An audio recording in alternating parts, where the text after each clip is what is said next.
Being a sitting member of Congress and having to deal with a primary opponent is an annoyance, at the very least. Just ask former House Majority Leader Eric Cantor. However, you don't have to lose your seat the way that Cantor did in 2014 to end up with a headache. Just the amount of time and money spent campaigning can be problematic for congressmen who end up being primaried. Well, according to court documents, Democrat Pennsylvania Rep. Bob Brady had a unique solution to the quandary: simply pay your opponent to go away. According to a report from the Daily Caller, documents obtained via a search warrant reveal that FBI agents believe Brady paid opponent Jimmy Moore to drop his 2012 challenge for the Democrat Party nomination to represent Brady's suburban Philadelphia district. FBI Special Agent Jonathan Archelaga filed a search warrant request on November 1 in the U.S. District Court of the Eastern District of Pennsylvania for all emails associated with Brady's campaign email protected, the Daily Caller reports. Trending, dossier records unsealed, Clinton firm caught red-handed. The news originally broke earlier this week, when Seamus Hughes, Deputy Director of George Washington University's Program on Extremism, published the documents from the search warrant online.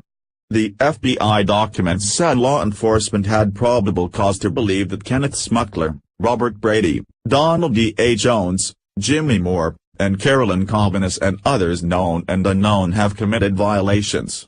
These violations could include charges of conspiracy, false statements, producing false records, causing false campaign contribution reports and violating limits on campaign contributions and expenditures, the Daily Caller reported.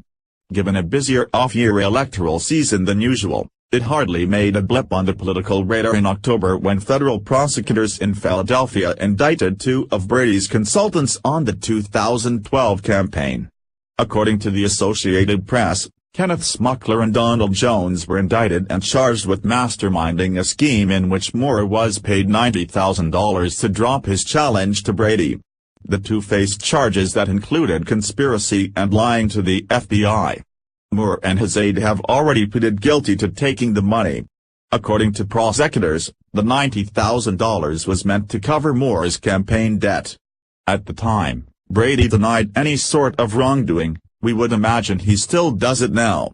Related, Trump sends fear down spines of lawmakers who paid to have sexual harassment claims silenced. However, campaign consultants aren't usually the only movers behind a scheme to pay primary opponents nearly $100,000 in order to go away. That kind of money, and the permission to use it, usually comes from the candidate himself. Brady's story may get lost in the whirlwind of sexual harassment and abuse allegations hitting Al Franken, John Conyers and Roy Moore, among others. However, it's yet more proof that money still talks in the Democrat Party. We'd also be willing to bet Brady is every bit as likely to lose his seat over malfeasance, if not more so, than any official in trouble over sex.